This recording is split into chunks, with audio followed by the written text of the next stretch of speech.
नमस्कार दर्शक बंधु आज हेउची सेप्टेम्बर मास 11 तारिख गुरुवार आज दिन जाकर 20टी गुरुत्वपूर्ण खबर उपरे आसंतु नजर पकाइबा जहाँकि जानिबा आपणक पई निहाती आवश्यक अटे। भिडियोटी को शेष पर्यंत देखंतु मात्र किछि समय मध्यरे जानि परिबे आज दिनर संपूर्ण खबर। ता पूर्वरु चैनल रे नुआ थिले चैनल को सब्सक्राइब करी पाखरे आसुथिबा बेल आइकन को ऑन करी रखंतु। एमिति प्रतिदिन लेटेस्ट न्यूज सर्वप्रथमे देखिबा पई आपण केउ जिल्लारु भिडियोटी को देखुछंती कमेंट रे लेखि जणांतु। तेबे आसंतु संपूर्ण खबर उपरे नजर पकाइबा। आजिर प्रथम खबर सुभद्रा तालिकारु कटिबो एही महिलांक नाम आउ आसीबनी अकाउंट को टंका। उपमुख्यमंत्री आज सुभद्रा योजनार समीक्षा करिसंती। एही योजना उपरे समीक्षा कला परे से गणमाध्यम को बड़ सूचना दैछंती। तृतीय पर्यायरु वंचित होइतिबा 2,85,000 हिताधिकारी सामिल पई डोर टू डोर सर्वे हेबो बोली से कहिसंती। अधिकारी माने आगामी 15 दिन भितरे फील्ड विजिट करी तदंत रिपोर्ट देबे। एथि पई 2 दिन भितरे अभियोग पोर्टाल खुलिबो। बाद पड़िथिबा हिताधिकारी माने पोर्टाल रे अभियोग करी आउ थरे सामिल पई आवेदन करि परिबे। श्रीमती परिडा कहिसंती 15,984 हिताधिकारी मृत हिताधिकारी बाद पड़िथिबा बेले 1,805 जन जीवित अछंती सेमानको मध्य सामिल कराजिबो। अन्यपटे 36,702 हिताधिकारी गाड़ी किनिथिबा जोगु बाद पड़िसंती। 21,035 हिताधिकारी आयकर देबारु बाद पड़िथिबा बेले 1,33,691 जन धान बिक्री पंजीकरण एवं कृषक भावे पंजीकरण करी बाद पड़िसंती। से बाबदरे तथ्य आसीबा परे मुख्यमंत्री सह आलोचना कराजिबो बोली कुहा जाईछि। परवर्ती खबर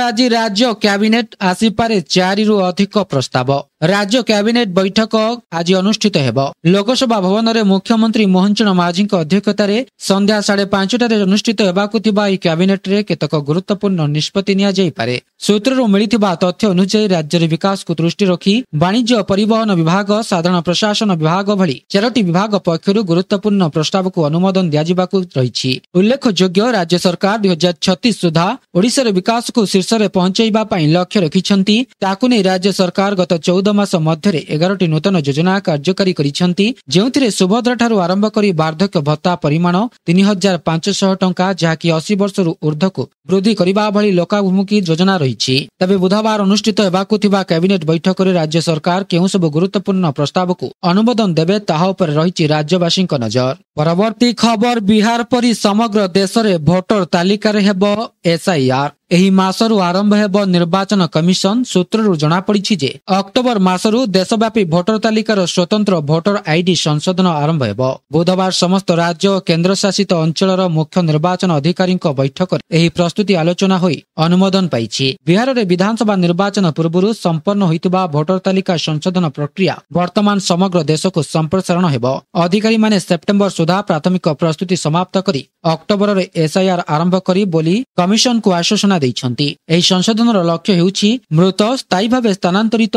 2टी आईडी एवं अणनागरिकଙ୍କ नाम हटाई भोटर तालिका को शुद्ध करिबा एवं योग्य भोटर को अंतर्भुक्त करिबा। स्थानीय भावे ग्रहणीय प्रमाण पत्र आधार रे जांच प्रक्रिया निर्धारण कराजिबो बोली कुहा जाईछि। परवर्ती खबर नेपाल न जिबाकू भारतीयों को परामर्श। नेपाल रे हिंसा एवं राजनैतिक अस्थिरता मध्यरे बहिर्व्यापार मंत्रालय पक्षरु भारतीय मानक पई एडवाइजरी जारी करा जाईछि। स्थिति रे उन्नति न आसीबा पर्यंत नेपाल न जिबा पई भारतीय नागरिकों को परामर्श दिया जाईछि। सेहिपरि संप्रति नेपाल रे फसिथिबा भारतीय नागरिक माने रास्ता को न बाहरिबा सह सतर्कता अवलंबन करिबा को एडवाइजरी रे कुहा जाईछि। स्थानीय नेपाली अधिकारी और काठमांडू रे थिबा भारतीय दूतावासर सुरक्षा निर्देश को पालन करिबा को सेमानकु निर्देश दिया जाईछि। कोनोसी सहायतार आवश्यक हेले नेपाल रे थिबा भारतीय नागरिकଙ୍କ पई हेल्पलाइन नंबर मध्य जारी करा जाईछि बोली सूचना मिलिछि। परवर्ती खबर कृषकଙ୍କୁ प्रति मासरे मिलुछि 3,000 टंकार पेंशन। जानतु किभली उठाइबे एही सरकारी योजनार लाभ। वार्धक्य बयस रे चाषी मानकर आय अधिकांश समय रे कमी जाए सेमानको आर्थिक सहायतार आवश्यकता हुए। एहाको दृष्टि रखी केंद्र सरकार प्रधानमंत्री किसान मानधन योजना आरंभ करिसंती। एही योजना अनुसार योग्य चाषी माने 60 वर्ष बयस पर प्रति मासरे 3,000 टंका पेंशन पाइबे। आसंतु एही योजना विषय रे समस्त गुरुत्वपूर्ण तथ्य जानिबा। प्रधानमंत्री किसान मानधन योजना अनुसार 60 वर्ष बयस पूर्ण हेबा परे चाषी माने मासिक 3,000 टंका पेंशन पाइबे। अर्थात वार्षिक 36,000 टंकार आर्थिक सहायता मिलिबो। एही राशि बुढ़ा परे ଚାଷୀ ମାନଙ୍କର ଆର୍ଥିକ ଚିନ୍ତାକୁ କମ୍ କରିବାରେ ଏକ ସହାୟତା ହେବ। ଏହି ଯୋଜନା ବିଶେଷ ଭାବେ ଛୋଟ ଏବଂ ସୀମାନ୍ତ ଚାଷୀ ମାନଙ୍କ ପାଇଁ ଆରମ୍ଭ କରାଯାଇଛି। ଏଥିରେ ସାମିଲ ହେବା ପାଇଁ ଚାଷୀ ମାନଙ୍କୁ ବୟସ ସମ୍ବନ୍ଧୀୟ ସର୍ତ୍ତ ପୂରଣ କରିବାକୁ ହେବ। ଏହା ସହିତ ମାସିକ ପ୍ରିମିୟମ ଜମା କରିବାକୁ ହେବ, ଯାହା ବୟସ ଅନୁସାରେ 55 ଟଙ୍କାରୁ 200 ଟଙ୍କା ପର୍ଯ୍ୟନ୍ତ ହୋଇପାରେ। ପରବର୍ତ୍ତୀ ଖବର, ଅନଲାଇନ ଅର୍ଡର ହେବ ମହଙ୍ଗା, ସ୍ୱିଗି ଜୋମାଟୋର ବଡ ଘୋଷଣା। ଏଥର ଅନଲାଇନ ଆପରେ ଖାଦ୍ୟ ଅର୍ଡର କରିବା ହେବ ମହଙ୍ଗା। ପୂଜା ପୂର୍ବରୁ ଗ୍ରାହକ ମାନଙ୍କୁ ଏକ ବଡ ଝଟକା ଦେଇଛନ୍ତି ସ୍ୱିଗି ଜୋମାଟୋ ଭଳି ଅନଲାଇନ ଫୁଡ ଅର୍ଡର ପ୍ଲାଟଫର୍ମ। ନୂଆ ଜିଏସଟି ସ୍ଲାବ ପରେ ଏହାକୁ ନେଇ ଗୁରୁତ୍ୱପୂର୍ଣ୍ଣ ଖବର ସାମ୍ନାକୁ ଆସିଛି। ଆଗାମୀ ଦିନରେ ଅନଲାଇନର ଫୁଡ ଅର୍ଡର କରିବା ମହଙ୍ଗା ହୋଇପାରେ ବୋଲି ରିପୋର୍ଟରେ ରହିଛି। ତେବେ ଅନଲାଇନ ଫୁଡ ଅର୍ଡର କେତେ ମହଙ୍ଗା ହେବ ତାହାକୁ ନେଇ କୌଣସି ସୂଚନା ମିଳିନି। ନୂଆ ଜିଏସଟି ସ୍ଲାବ ମୁତାବକ ଏଣିକି ଅନଲାଇନରୁ ଖାଦ୍ୟ ଅର୍ଡର କଲେ ଏହା ଉପରେ 18% ଜିଏସଟି ଲାଗିବ। ଏଣୁ ସେପ୍ଟେମ୍ବର 22 ତାରିଖ ପରଠୁ ଅନଲାଇନ ଖାଦ୍ୟ ଅର୍ଡର କଲେ ୟୁଜର୍ସକୁ ଅଧିକ ଟଙ୍କା ଖର୍ଚ୍ଚ କରିବାକୁ ପଡିବ। ଆପଣଙ୍କୁ କହି ରଖୁଛୁ ଯେ ସେପ୍ଟେମ୍ବର 22 ତାରିଖ ପରେ ନୂଆ ଜିଏସଟି ସ୍ଲାବ ଲାଗୁ ହେବ। ଏହାପରେ ଅତ୍ୟାବଶ୍ୟକ ସାମଗ୍ରୀ ଶସ୍ତା ହେବାକୁ ଥିବା କେତେକ ସେବା ଯଥା ସର୍ଭିସ ବା ସାମଗ୍ରୀ ଅଧିକ ମହଙ୍ଗା ହେବାକୁ ଯାଉଛି। ପରବର୍ତ୍ତୀ ଖବର, ପରମାଣୁ ବୋମା ତିଆରି କରିବ ଏଆଇ, ଗଡଫାଦରଙ୍କ ଭୟାନକ ଚେତାବନୀ। ଆଧୁନିକ ଇଣ୍ଟରନେଟ ଯୁଗରେ ଆର୍ଟିଫିସିଆଲ ଇଣ୍ଟେଲିଜେନ୍ସ ସାଧାରଣ ଜୀବନରେ ଏକ ଗୁରୁତ୍ୱପୂର୍ଣ୍ଣ ଅଂଶ ପାଲଟି ଗଲାଣି। ଫାଇନାନ୍ସ, ସ୍ୱାସ୍ଥ୍ୟ ଓ ଶିକ୍ଷା କ୍ଷେତ୍ର ଏହାର ବ୍ୟବହାର ଅବିଶ୍ୱସନୀୟ ଭାବରେ ବୃଦ୍ଧି ପାଇଛି। ଏବେ ଘଣ୍ଟାକର କାମ ଗୋଟିଏ ମିନିଟରେ ଶେଷ ହେଉଛି। ମୋଟାମୋଟି ଭାବରେ କହିବାକୁ ଗଲେ ଏବେ ଲୋକଙ୍କ ଅଧିକାଂଶ କାମକୁ ସହଜ ଓ ସରଳ କରିଛି ଏଆଇ। କିନ୍ତୁ ଏହାକୁ ଏକ ବଡ ଚେତାବନୀ ଦେଇଛନ୍ତି ଏଆଇ ଗଡଫାଦର ଜେଫ୍ରି ହିଣ୍ଟନ। ଏବେଠାରୁ ଏଆଇକୁ ନିୟନ୍ତ୍ରଣରେ ନ ରଖିଲେ ଆଗକୁ ବଡ ସଂକଟରେ ପଡିପାରେ ମାନବ ସମାଜ। କେବଳ ଏକ କମାଣ୍ଡରେ ଯେକୌଣସି ସାଧାରଣ ଲୋକ ପରମାଣୁ ଅସ୍ତ୍ର ବମ୍ ତିଆରି କରିଦେଇପାରେ। ଜେଫ୍ରି ହିଣ୍ଟନଙ୍କ ମତରେ ମଣିଷର କଳ୍ପନା ଠାରୁ ଏଆଇ ବଡ ତଥା ଭୟଙ୍କର କାର୍ଯ୍ୟ କରିପାରେ ବୋଲି କୁହାଯାଇଛି। ପରବର୍ତ୍ତୀ ଖବର, ସର୍ବକାଳୀନ ଉଚ୍ଚ ସ୍ତରରେ ପହଞ୍ଚିଲା ସୁନା ଦର। ଜାଣନ୍ତୁ ଆଜି କେତେ ଅଛି ରେଟ୍। ସୁନା ମୂଲ୍ୟ ଲଗାତାର ବଢିବାରେ ଲାଗିଛି। ଗୁରୁବାର 11 ସେପ୍ଟେମ୍ବର 2025 ରେ ଇଣ୍ଡିଆନ ବୁଲିୟନ ଆସୋସିଏସନର 24 କ୍ୟାରେଟ ସୁନା 10 ଗ୍ରାମ ପିଛା 1,09,440 ଟଙ୍କାରେ ପହଞ୍ଚିଛି। ବୁଧବାର ଦିନ ଏହା 1,08,900 ଟଙ୍କା ଥିଲା। ସୁନା ମୂଲ୍ୟ 1,08,000 ଟଙ୍କା ସ୍ତରରେ ପାର କରିଛି। 1400 ଟଙ୍କା ବଢିଯାଇଛି। ରାଜଧାନୀ ଦିଲ୍ଲୀରେ 24 କ୍ୟାରେଟ ସୁନା ଦର 10 ଗ୍ରାମ ପିଛା 1,09,060 ଟଙ୍କାରେ ବିକ୍ରି ହେଉଛି। ଏଥିସହ ମୁମ୍ବାଇରେ ଏହାର ମୂଲ୍ୟ 1,09,240 ଟଙ୍କାରେ ପହଞ୍ଚିଛି। ଆଜି ଭୁବନେଶ୍ୱରରେ 24 କ୍ୟାରେଟ ସୁନା ଦର 10 ଗ୍ରାମ ପିଛା 1,10,509 ଟଙ୍କାରେ ପହଞ୍ଚିଛି। ଗତକାଲି ଏହି ମୂଲ୍ୟ 1,10,290 ଟଙ୍କା ଥିଲା। ଆଜି ଏଥିରେ 219 ଟଙ୍କା ବଢିଯାଇଛି। ସେହିପରି 22 କ୍ୟାରେଟ ସୁନା ଦର 10 ଗ୍ରାମ ପିଛା 1,01,300 ଟଙ୍କାରେ ବିକ୍ରି ହେଉଛି। ଗତକାଲି ଏହି ଦର 1,01,100 ଟଙ୍କା ଥିଲା। ଏଥିରେ 200 ଟଙ୍କାର ବୃଦ୍ଧି ଘଟିଛି ବୋଲି ସୂଚନା ମିଳିଛି। ପରବର୍ତ୍ତୀ ଖବର, 15 ସେପ୍ଟେମ୍ବରରୁ ବଦଳିଯିବ ୟୁପିଆଇ ନିୟମ। ଲିମିଟ ଠାରୁ ନେଇ ଏହି ସବୁ ଜିନିଷ ଉପରେ ପଡିବ ପ୍ରଭାବ। ଯଦି ଆପଣ ୟୁପିଆଇ ମାଧ୍ୟମରେ ବୀମା, ନିବେଶ ବା ଅନଲାଇନ ସପିଂ ଭଳି ବଡ ପେମେଣ୍ଟ କରୁଛନ୍ତି, ତେବେ ଆପଣଙ୍କ ପାଇଁ ଏହା ଜରୁରୀ ଅପଡେଟ। ସେପ୍ଟେମ୍ବର 15 ତାରିଖରୁ ୟୁପିଆଇ ଟ୍ରାଞ୍ଜାକ୍ସନ ଲିମିଟରେ ବଡ ପରିବର୍ତ୍ତନ ହେବାକୁ ଯାଉଛି। ଏହି ନିଷ୍ପତ୍ତି ଏନପିସିଆଇ ନେଇଛି। ଏହାଦ୍ୱାରା ଆମାଉଣ୍ଟର ଡିଜିଟାଲ କାରବାରକୁ ଆହୁରି ସହଜ ଏବଂ ସୁରକ୍ଷିତ କରାଯିବ। ଏପର୍ଯ୍ୟନ୍ତ ସାଧାରଣ ୟୁପିଆଇ ର ଟ୍ରାଞ୍ଜାକ୍ସନ ସୀମା 1 ଲକ୍ଷ ଟଙ୍କା ଥିଲା। ହେଲେ ପୂର୍ବରୁ ଏହି ସୀମା ବହୁତ କମ୍ ଥିଲା। ଏଥିରେ ୟୁଜର୍ସ ଅସୁବିଧା ଭୋଗୁଥିଲେ। ଏନପିସିଆଇ ଏହାକୁ ଦୃଷ୍ଟି ରଖି 12 ରୁ ଅଧିକ କାଟେଗୋରୀରେ କାରବାରର ସୀମାକୁ ବଢାଇ 5 ଲକ୍ଷ ଟଙ୍କା କରିଦେଇଛି। ଏଥିସହିତ କିଛି କାଟେଗୋରୀରେ ଦୈନିକ ସମୁଦାୟ ଲିମିଟ ମଧ୍ୟ ବଢାଯାଇଛି। ଏହି ପରିବର୍ତ୍ତନର ସିଧାସଳଖ ଫାଇଦା ସେହିମାନଙ୍କୁ ମିଳିବ ଯେଉଁମାନେ ବୀମା ପ୍ରିମିୟମ ଭରୁଛନ୍ତି, ସେୟାର ବଜାରରେ ନିବେଶ କରୁଛନ୍ତି, କ୍ରେଡିଟ କାର୍ଡ ବିଲ୍ ଭରୁଛନ୍ତି, ସରକାରୀ ପ୍ଲାଟଫର୍ମରୁ କିଣାକିଣି କରୁଛନ୍ତି, ନଚେତ ଟ୍ରାଭେଲ ଏବଂ ବିଜନେସ ସହ ଜଡିତ ଟ୍ରାଞ୍ଜାକ୍ସନ କରୁଛନ୍ତି। ପରବର୍ତ୍ତୀ ଖବର, ଇଣ୍ଡିଆ ଆଲାଏନ୍ସକୁ ଶକ୍ତ ଝଟକା। ଉପରାଷ୍ଟ୍ରପତି ନିର୍ବାଚନରେ ହେଲା କ୍ରସ୍ ଭୋଟିଂ। ଉପରାଷ୍ଟ୍ରପତି ନିର୍ବାଚନରେ ଇଣ୍ଡିଆ ଆଲାଏନ୍ସକୁ ଏକ ବଡ ଝଟକା ଲାଗିଛି। ନିର୍ବାଚନରେ କ୍ରସ୍ ଭୋଟିଂ ହୋଇଥିଲା। ସୂଚନା ଅନୁଯାୟୀ ଇଣ୍ଡିଆ ଆଲାଏନ୍ସର ଅତି କମରେ 20 ଜଣ ସାଂସଦ କ୍ରସ୍ ଭୋଟିଂ କରିଥିଲେ। ଏନଡିଏ ମେଣ୍ଟ ପ୍ରାର୍ଥୀ ସିପି ରାଧାକ୍ରିଷ୍ଣନ ଆଶାଠାରୁ 25ଟି ଅଧିକ ଭୋଟ ପାଇଛନ୍ତି, ଯାହା ଯୋଗୁଁ ଇଣ୍ଡିଆ ଆଲାଏନ୍ସ ତାଙ୍କ ପ୍ରାର୍ଥୀଙ୍କୁ ଭୋଟର ପୂର୍ଣ୍ଣ ସମ୍ଭାବନା ଦେଇପାରିଲା ନାହିଁ। ସିପି ରାଧାକ୍ରିଷ୍ଣନଙ୍କୁ 452 ଭୋଟ ମିଳିଥିଲା। ସୂଚନା ଅନୁଯାୟୀ ଏନଡିଏ ମେଣ୍ଟ ପ୍ରାର୍ଥୀ ସିପି ରାଧାକ୍ରିଷ୍ଣନ ମୋଟ 452 ଭୋଟ ପାଇଥିଲେ, ଯାହା ଏନଡିଏ ସାଂସଦଙ୍କ ମୋଟ କ୍ଷମତା ଅପେକ୍ଷା 25ଟି ଅଧିକ। ଯେତେବେଳେ ଇଣ୍ଡିଆ ମେଣ୍ଟ ପ୍ରାର୍ଥୀ ବି ସୁଦର୍ଶନ ରେଡ୍ଡି ମୋଟ 300 ଭୋଟ ପାଇଥିଲେ। ରେଡ୍ଡି ଇଣ୍ଡିଆ ମେଣ୍ଟର କ୍ଷମତା ଅପେକ୍ଷା ଆହୁରି କମ୍ ଭୋଟ ପାଇଥିଲେ ବୋଲି କୁହାଯାଇଛି। ପରବର୍ତ୍ତୀ ଖବର, ଏହି ତାରିଖ ଠାରୁ ଶସ୍ତା ହୋଇଯିବ କ୍ଷୀର। ଜାଣନ୍ତୁ ଏତିକି ହ୍ରାସ ପାଇବ ମୂଲ୍ୟ। ଦେଶର କୋଟି କୋଟି ଉପଭୋକ୍ତାଙ୍କ ପାଇଁ ଏକ ବଡ ଆଶ୍ୱସ୍ତି ଖବର ସାମ୍ନାକୁ ଆସିଛି। 22 ସେପ୍ଟେମ୍ବର 2025 ରୁ ଅମୁଲ ଏବଂ ମଦର ଡାଏରୀ ଭଳି ମୁଖ୍ୟ ଡାଏରୀ ବ୍ରାଣ୍ଡସର କ୍ଷୀରର ମୂଲ୍ୟରେ ହ୍ରାସ ହୋଇପାରେ। ଏହି ନିଷ୍ପତ୍ତି ଜିଏସଟି କାଉନସିଲର 56ତମ ବୈଠକ ପରେ ନିଆଯାଇଛି। ଏଥିରେ କ୍ଷୀର ଏବଂ ପନିର ଭଳି ଆବଶ୍ୟକୀୟ ଉତ୍ପାଦ ଉପରେ ଲାଗୁଥିବା 5% ଜିଏସଟି ହଟାଇବାକୁ ନିଷ୍ପତ୍ତି ନିଆଯାଇଛି। ଜିଏସଟି ହଟିବା ପରେ କ୍ଷୀରର ମୂଲ୍ୟରେ ଲିଟର ପିଛା 2 ଟଙ୍କାରୁ 4 ଟଙ୍କା ପର୍ଯ୍ୟନ୍ତ ହ୍ରାସ ଦେଖିବାକୁ ମିଳିପାରେ। ଅମୁଲ ଗୋଲ୍ଡ କ୍ଷୀରର ମୂଲ୍ୟ 69 ଟଙ୍କାରୁ ହ୍ରାସ ପାଇ 65 ଟଙ୍କା ହୋଇପାରେ। ସେହିପରି ମଦର ଡାଏରୀ କ୍ଷୀର 57 ଟଙ୍କାରୁ 54 ଟଙ୍କା ପର୍ଯ୍ୟନ୍ତ ଶସ୍ତା ହୋଇପାରେ। ଏହି ପରିବର୍ତ୍ତନରେ ସବୁ କ୍ଷୀର କିଣୁଥିବା ପରିବାରଙ୍କୁ ବାର୍ଷିକ ସଞ୍ଚୟରେ ସାହାଯ୍ୟ ମିଳିବ। ପରବର୍ତ୍ତୀ ଖବର, ବରିଷ୍ଠ ନାଗରିକଙ୍କ ପାଇଁ ତୀର୍ଥଯାତ୍ରା ଯୋଜନା ଆରମ୍ଭ। ଅଯୋଧ୍ୟା ବାରାଣାସୀକୁ ବାହାରିଲା ସ୍ୱତନ୍ତ୍ର ଟ୍ରେନ୍। ବରିଷ୍ଠ ନାଗରିକ ତୀର୍ଥଯାତ୍ରା ଯୋଜନା ଆରମ୍ଭ ହୋଇଛି। ଆଜି ଭୁବନେଶ୍ୱର ରେଳ ଷ୍ଟେସନରୁ ବରିଷ୍ଠ ତୀର୍ଥଯାତ୍ରୀଙ୍କୁ ନେଇ ଅଯୋଧ୍ୟା ବାରାଣାସୀ ଅଭିମୁଖେ ବାହାରିଲା ସ୍ୱତନ୍ତ୍ର ଟ୍ରେନ୍। ଭୁବନେଶ୍ୱର ଷ୍ଟେସନରେ ସ୍ୱତନ୍ତ୍ର କାର୍ଯ୍ୟକ୍ରମରେ ତୀର୍ଥଯାତ୍ରୀ ଯୋଜନାର ଶୁଭାରମ୍ଭ ହୋଇଛି। ଦୁଇ ଉପମୁଖ୍ୟମନ୍ତ୍ରୀ କନକ ବର୍ଦ୍ଧନ ସିଂଦେଓ ଓ ପ୍ରଭାତୀ ପରିଡ଼ା ପତାକା ଦେଖାଇ ଶୁଭାରମ୍ଭ କରିଛନ୍ତି। ଢେଙ୍କାନାଳରୁ 108, ଜଗତସିଂହପୁରରୁ 85, ପୁରୀ 127, କେନ୍ଦ୍ରାପଡ଼ା 89, କଟକରୁ 197 ଏବଂ ଖୋର୍ଦ୍ଧାରୁ 169 ଯାତ୍ରୀ ଅଯୋଧ୍ୟା ଯାଉଛନ୍ତି। ମୋଟ 775 ବରିଷ୍ଠ ନାଗରିକ ତୀର୍ଥଯାତ୍ରୀଙ୍କ ସମେତ ତାଙ୍କ ସହ ଯାଉଛନ୍ତି 25 ଜଣ ଏକ୍ସପର୍ଟ ଗାଇଡ୍। ପରବର୍ତ୍ତୀ ଖବର, 2030 ସୁଦ୍ଧା ଗଡ଼ିବ 50% ଇଲେକ୍ଟ୍ରିକ୍ ଗାଡ଼ି, ମିଳିବ ପ୍ରୋତ୍ସାହନ ରାଶି। ରାଜ୍ୟ ପରିବହନ ବିଭାଗ ପକ୍ଷରୁ ଓଡ଼ିଶା ଇଲେକ୍ଟ୍ରିକ୍ ଯାନ ନୀତି 2025ର ଚିଠା ଜାରି କରାଯାଇଛି। 2030 ମସିହା ସୁଦ୍ଧା ସବୁ ପ୍ରକାର ଗାଡ଼ିର ଇଭି ଗ୍ରହଣୀୟତାକୁ 50% ପହଞ୍ଚାଇବାକୁ ଲକ୍ଷ୍ୟ ଧାର୍ଯ୍ୟ କରାଯାଇଛି। ବିଦ୍ୟୁତ ଚାଳିତ ଗାଡ଼ିରେ ପ୍ରୋତ୍ସାହନ ରାଶି ଦେବେ ସରକାର। 2 ଚକିଆ, 3 ଚକିଆ, 4 ଚକିଆ ବସ୍, ମାଲବାହୀ ଗାଡ଼ି, ଆମ୍ବୁଲାନ୍ସ, କୃଷି ଉପକରଣ ସବୁ କ୍ଷେତ୍ରରେ ଇଭିକୁ ପ୍ରୋତ୍ସାହିତ କରାଯିବ। ପୁରୁଣା ଗାଡ଼ି ବଦଳାଇ ନୂଆ ଇଭି ନେଲେ ସାଧାରଣ ଗ୍ରାହକ ଓ ବ୍ୟବସାୟିକ ସଂସ୍ଥାଗୁଡ଼ିକୁ ପ୍ରୋତ୍ସାହନ ଦେବାକୁ ଏହି ନୀତିରେ ବ୍ୟବସ୍ଥା ରହିଛି। ଏଥିସହିତ ରାଜ୍ୟରେ ଇଭି, ଏହାର ଉପକରଣ ଏବଂ ବ୍ୟାଟେରୀ ନିର୍ମାଣକୁ ମଧ୍ୟ ସରକାର ପ୍ରୋତ୍ସାହିତ କରିବେ। ଚିଠି ଇଭି ବିଲ୍କୁ ନେଇ ଅଂଶୀଦାରମାନଙ୍କଠାରୁ ମତାମତ ଆହ୍ୱାନ କରାଯାଇଛି ବୋଲି ଖବର ମିଳିଛି। ପରବର୍ତ୍ତୀ ଖବର, ପ୍ୟାକ୍ସ ଲ୍ୟାମ୍ପସରେ ସାରର କଳାବଜାରୀ ନେଇ ସମବାୟ ବିଭାଗର ଚିଠି। ରାଜ୍ୟରେ ସାର ସଂକଟ ଦେଖାଯାଇଛି। ଏହାର ମୁଖ୍ୟ କାରଣ କଳାବଜାରୀ ବୋଲି ଚାରିଆଡେ ଅଭିଯୋଗ ହେଉଛି। ସବୁ ମହଲରୁ ଅଭିଯୋଗ ଆସିଲା ପରେ ସରକାର ସତର୍କ ହୋଇଯାଇଛନ୍ତି। ପ୍ୟାକ୍ସ ଓ ଲ୍ୟାମ୍ପସରେ ସାରର କଳାବଜାରୀ ନେଇ ସମବାୟ ବିଭାଗ ସବୁ ଜିଲ୍ଲାକୁ ଚିଠି ଲେଖିଛନ୍ତି। ଚିଠିରେ ଉଲ୍ଲେଖ କରାଯାଇଛି ଯେ ପ୍ୟାକ୍ସ ଓ ଲ୍ୟାମ୍ପସରେ ସାର କଳାବଜାରୀ ହେଲେ ତୁରନ୍ତ କାର୍ଯ୍ୟାନୁଷ୍ଠାନ ନିଆଯାଉଛି। ସମବାୟ ବିଭାଗ ସାରର କଳାବଜାରୀ ରୋକିବା ପାଇଁ ପଦକ୍ଷେପ ଗ୍ରହଣ କରିଛି। ପୂର୍ବରୁ ସମସ୍ତ ପ୍ୟାକ୍ସ ନିଜର ଲାଇସେନ୍ସ ନବୀକରଣ କରିବାକୁ ନିର୍ଦ୍ଦେଶ ଦିଆଯାଇଥିଲା। ସାର ବଣ୍ଟନକୁ ପ୍ରାଥମିକତା ଦେଇ ସାର ବଣ୍ଟନକୁ ଗୁରୁତ୍ୱ ଦେଉ ବୋଲି କୁହାଯାଇଛି। ଏଥିସହିତ କୁହାଯାଇଛି ଯେ ସାର ବଣ୍ଟନରେ ସାମିଲ ନହେଲେ ଧାନ କିଣିପାରିବେନି ପ୍ୟାକ୍ସ। ୟୁରିଆ ସାରକୁ ନେଇ ଚାଷୀ ରାସ୍ତାରେ ଆନ୍ଦୋଳନ କରୁଥିବା ବେଳେ ପ୍ୟାକ୍ସକୁ ଆସୁଥିବା ୟୁରିଆ ସାର ନେବା ପାଇଁ ଲାଇନ ଲାଗିଛି ଆଧାର କାର୍ଡ। ରାତି 3ଟାରୁ ଆଧାର କାର୍ଡ ଆଣି ଲାଇନ ଲଗାଇଛନ୍ତି ଚାଷୀ। ପରବର୍ତ୍ତୀ ଖବର, ଅଯୋଗ୍ୟ ଆବାସ ହିତାଧିକାରୀଙ୍କୁ ଧରିବ ଏଆଇ। ପଞ୍ଚାୟତିରାଜ ମନ୍ତ୍ରୀ ରବି ନାୟକଙ୍କ ବଡ଼ ସୂଚନା। ଅଯୋଗ୍ୟ ଆବାସ ହିତାଧିକାରୀଙ୍କୁ ଧରିବ ଏଆଇ। ଆବାସ କିମ୍ବା ଅନ୍ତୋଦୟରେ ଘର କରିଥିଲେ ଆକ୍ସନ ନିଆଯିବ। ପୁଞ୍ଜିପତି ଘର ନେଇଥିଲେ କାର୍ଯ୍ୟାନୁଷ୍ଠାନ ଗ୍ରହଣ କରାଯିବ।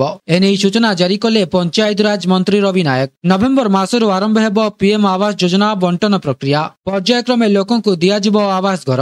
ଏନେଇ ଗ୍ରାମ୍ୟ ଉନ୍ନୟନ ମନ୍ତ୍ରୀ ରବି ନାରାୟଣ ନାୟକ ସୂଚନା ଦେଇଛନ୍ତି। ଭାଗ ହୋଇଥିବା ଏବଂ ଭିନ୍ନକ୍ଷମ ହିତାଧିକାରୀଙ୍କୁ ମଧ୍ୟ ଘର ଦେବେ ସରକାର। ଏହାସହ ପ୍ରଧାନମନ୍ତ୍ରୀଙ୍କ ଜନ୍ମଦିନ ଅବସରରେ ଅନ୍ତୋଦୟ ଯୋଜନାରେ ହିତାଧିକାରୀଙ୍କୁ ଘର ବାଣ୍ଟିବେ ସରକାର। ପରେ ପର୍ଯ୍ୟାୟକ୍ରମେ ଘର ପାଇବେ ହିତାଧିକାରୀ। ପରବର୍ତ୍ତୀ ଖବର, ସାବଧାନ, କଟକ ଜିଲ୍ଲାରେ ବଡ଼ ଧରଣର ଚଢାଉ। ବାହାର କ୍ଷୀରରେ ମିଶୁଛି ଲୁଣ, ପାଉଡର ଏବଂ କେମିକାଲ। ଲୋକଙ୍କ ସ୍ୱାସ୍ଥ୍ୟକୁ ଅଣଦେଖା।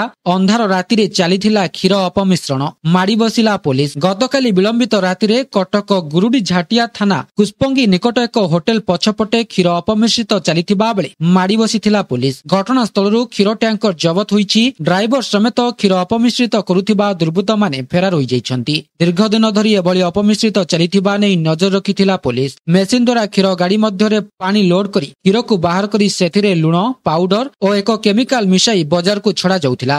ଏହି କ୍ଷୀର ଗାଡ଼ି ସମ୍ବଲପୁରରୁ କଟକର ଏକ ଦାମୀ କମ୍ପାନୀକୁ ଯାଉଥିବା ପ୍ରାଥମିକ ତଦନ୍ତରୁ ସୂଚନା ମିଳିଛି। ପରବର୍ତ୍ତୀ ଖବର, ଘୂର୍ଣ୍ଣିବଳୟ ଯୋଗୁଁ ରାଜ୍ୟରେ 13 ତାରିଖ ଯାଏଁ ବିଜୁଳି ଘଡଘଡି ସହ ବର୍ଷା। ପଶ୍ଚିମ ଓଡ଼ିଶା ପାଇଁ ୟେଲୋ ୱାର୍ଣ୍ଣିଂ। ରାଜ୍ୟରେ ଏବେ ମୌସୁମୀ ବର୍ଷା ଜାରି ରହିଛି। ଏଥିସହ ଏକ ଉପର ବାୟୁମଣ୍ଡଳ ସ୍ତରୀୟ ଘୂର୍ଣ୍ଣିବଳୟ ବି ରହିଛି। ପୂର୍ବାହ୍ନରେ ଖରା ଓ ଅପରାହ୍ନ ଆଡକୁ ମେଘୁଆ ପାଗ ସହ ବର୍ଷା ହେଉଛି। ମୌସୁମୀ ଜନିତ ନିମ୍ନ ଚାପରେଖା ଯୋଧପୁର, ଦେଓମାଳି ଦେଇ ପୂର୍ବ ଆଡକୁ ଉତ୍ତର ପୂର୍ବ ବଙ୍ଗୋପସାଗର ଯାଏଁ ଲମ୍ବିଛି। ଏଥିସହ ଦକ୍ଷିଣ ଓଡ଼ିଶା ओडिशा और उत्तर उपकूल आंध्रप्रदेश उपर एक घूर्णिबलय रही। यार प्रभाव में आसंता 13 तारिख जे बिजुली घड़घड़ी सह वर्षा होईपारे। आसंता काली कोरापुट, मालकानगिरी, नवरंगपुर, रायगड़ा, गजपति, मयूरभंज, केन्दुझर और सुंदरगढ़ में बिजुली घड़घड़ी सह प्रबल वर्षा हेबो। एथिसह उपकूल पश्चिम ओडिशा पर्यंत वज्रपात सह वर्षा संभावना को नहीं आंचलिक पाणीपाग विज्ञान केन्द्र पक्षरु येलो वार्निंग जारी होईछि। राज्य में 11 तारिख दिन वर्षार परिमाण बढ़िबो। एथिसह दक्षिण ओडिशार विभिन्न स्थान में प्रबल वर्षा संभावना रही।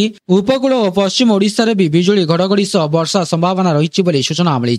परवर्ती खबर, मुख्यमंत्री मास्टर प्लान एणिकी मद हेब महंगा, जनगहली स्थान हटिब दुकान। राजधानी रे नूतन मद नीतिर एक नूतन ड्राफ्ट प्रस्तुत करा जाउछि। सोमवार दिन लोक निर्माण विभाग मंत्री नेतृत्व में एक उच्चस्तरीय बैठक अनुष्ठित होइतिला। एथिरे अबकारी विभागर अनेक वरिष्ठ अधिकारी पैनल रे उपस्थित थिले। मुख्यमंत्री रेखा गुप्ता नेतृत्व में दिल्ली सरकार एक नूतन नीति आनिबाकू प्रस्तुत हेउछन्ति। एही नीतिर लक्ष्य हेउछि मद दुकान गुडी को उन्नत करिबा एवं एक सुरक्षित परिवेश प्रदान करिबा। तेबे यहाँ पई एक कमिटी गठन करा जाइछि। एही कमिटी मद व्यवसायीक सह कथबार्ता करुछि। या सहित सरकार चाहुछन्ति जे दिल्ली रे मदर मूल्य पड़ोसी राज्य परि हेउ। या सहित घन जनबसती अंचलरू दुकान गुडी को हटाइबा उपरे विचार करा जाउछि। परवर्ती खबर, महिलांकु सरकार देबे 11,000 टंका, जानंतु केमिति पाइबे। महिलांक पई नियमित समय अंतराल रे विभिन्न योजना कार्यकारी करुछन्ति सरकार। वर्तमान एबळी ही एक योजना कार्यकारी करिछन्ति सरकार। एही योजना रे शामिल हेउथिबा महिलांकु 11,000 टंका जोगाई देबे केंद्र सरकार। एही योजनार नाम हेउछि प्रधानमंत्री मातृ वंदना योजना। महिला मानक पई भारत सरकार महिला और शिशु विकास विभाग द्वारा यह आयोजित होइछि। एही योजना देशर महिला मानकु अनेक सुविधा जोगाई देउछि। प्रधानमंत्री मातृ वंदना योजना अधीन रे गर्भवती को विभिन्न किस्ती रे 11,000 टंका आर्थिक सहायता प्रदान करा जाउछि। एही योजना भारतर समस्त राज्य रे लागू होइछि। प्रधानमंत्री मातृ वंदना योजना रे गर्भवती एवं स्तन्यपान कराउथिबा महिला माने आवेदन करि परिबे। प्रधानमंत्री नरेंद्र मोदी 2017 रे प्रधानमंत्री मातृ वंदना योजना आरंभ करिथिले। एही योजना माध्यम रे धारण समय ठारू शिशुर जन्म पर्यंत 3टी किस्ती रे 11,000 टंकार आर्थिक सहायता जोगाई दिया जिवो एवं एही टंका डीबीटी माध्यम रे महिलांक बैंक अकाउंट को पठा जिवो, जहा द्वारा महिला माने निज पिला मानक सठिक भाबरे पोषण करि पारिबे बोली कुहा जाइछि। परवर्ती खबर, बीसीसीआई रो कदली दुर्नीति। कदली पई बिल होइछि 35 लाख। बीसीसीआई को हाईकोर्ट को नोटिस। 12 कोटी रो फंड आउ 35 लाख रो कदली आपण को विश्वास हेउ नथिले भी कथाटा सत। एसबु को नै क्रिकेट रे कदली दुर्नीति एबे सामना को आछि। अधिकारी को नाम रे अभियोग होइछि कि कदली नाम रे कोटी कोटी टंकार दुर्नीति होइछि। एही घटना को नै हाईकोर्ट एबे बीसीसीआई को नोटिस जारी करिछि। एही मामला उत्तराखंड क्रिकेट एसोसिएशन रे घटिछि। एठारे 12 कोटी टंकार सरकारी सहायता दुर्नीति होइतिबा अभियोग होइछि। एक जातीय गणमाध्यम रिपोर्ट मुताबक अभियोगकारी कोर्ट रे एक बड़ ऑडिट रिपोर्ट दाखल करिसंती। जे रिपोर्ट रे उल्लेख रहिछि कि खेलाड़ीଙ୍କ ପାଇଁ कदली किणारे 35 लाख टंका खर्च होइछि। परवर्ती खबर, पदारे पड़िला ट्रम्प को दो मुहा नीति। भारत उपरे अधिक टैरिफ लगाइबाकू चाप पकाउछंती। मोदी को भल बंधु कहि गेम खेलुछंती। पदारे पड़िला ट्रम्प को दो मुहा नीति। गोटिए पटे मोदी को भल बंधु कहि टैरिफ प्रसंग रे पुनः आलोचना कथा कहउछंती अमेरिका राष्ट्रपति। तो अन्य पटे भारत उपरे अधिक टैरिफ लगाइबाकू यूरोपीय देश उपरे पकाउछंती चाप। अंतर्जातीय खबर सरबराह संस्था रॉयटर्स रे एक रिपोर्ट अनुसार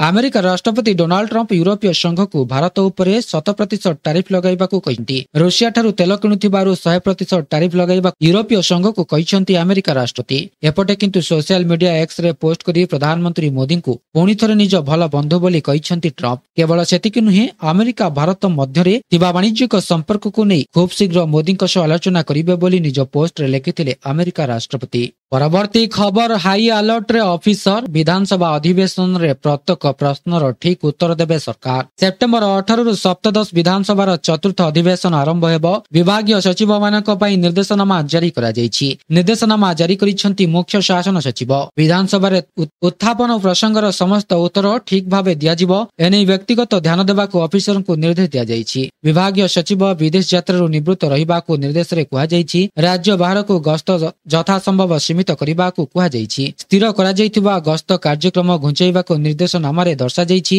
तथ्य जोगाइबा क्षेत्र रे कर्मचारी सदर महकुमा रे रहिबे बोली कुहा जायछि। आजिर शेष खबर, 22 सेप्टेम्बर रे ही सस्ता करिबाकू पड़िबो एही जिनिस। कंपनी गुडी को कड़ा निर्देश। जीएसटी हार रे परिवर्तन साधारण लोकन को बहुत आश्वस्ति दैछि। एही समय रे सामग्री प्रस्तुत करुथिबा कंपनी गुडी कर चाप वृद्धि पाइछि। सेमाने सामग्री रो एमआरपी स्तर को नै समस्यार सम्मुखीन हेउथिले, जाहाकू एबे केंद्र सरकार समाधान करिसंती। କରିଛନ୍ତି, ଯାହା ଯୋଗୁଁ ସାମଗ୍ରୀ ପ୍ରସ୍ତୁତ କରୁଥିବା କମ୍ପାନୀଗୁଡ଼ିକ ମଧ୍ୟ ଆଶ୍ୱସ୍ତିର ନିଶ୍ୱାସ ନେଉଛନ୍ତି। ଜିଏସଟି ହ୍ରାସ ପରେ ବଜାରରେ ବିକ୍ରୟ ନ ହୋଇଥିବା ସାମଗ୍ରୀର ପରିମାଣ ବହୁତ ଅଧିକ। ଏପରି ପରିସ୍ଥିତିରେ କମ୍ପାନୀଗୁଡ଼ିକ ଏବେ ସେମାନଙ୍କର ପୁରୁଣା ବଳକା ସାମଗ୍ରୀ ଉପରେ ଏକ ନୂତନ ହାର ଲଗାଇ ପାରିବେ। ଏହାର ଅର୍ଥ ହେଉଛି ଯେ ବର୍ତ୍ତମାନ ସେହି ସାମଗ୍ରୀଗୁଡ଼ିକୁ ଅନଲାଇନ ପ୍ରିଣ୍ଟ କିମ୍ବା ଷ୍ଟିକର ବ୍ୟବହାର କରି ବିକ୍ରି କରାଯାଇପାରିବ। ଏହାକୁ ସ୍କ୍ରାପ୍ କରିବାକୁ ପଡ଼ିବ ନାହିଁ। ସରକାର ନିଜ ଆଦେଶରେ କହିଛନ୍ତି ଯେ ସଂଶୋଧିତ ଏମଆରପି ଷ୍ଟାମ୍ପିଂ, ଷ୍ଟିକର କିମ୍ବା ଅନଲାଇନରେ ପ୍ରିଣ୍ଟ କରି ଘୋଷଣା କରାଯାଇପାରିବ।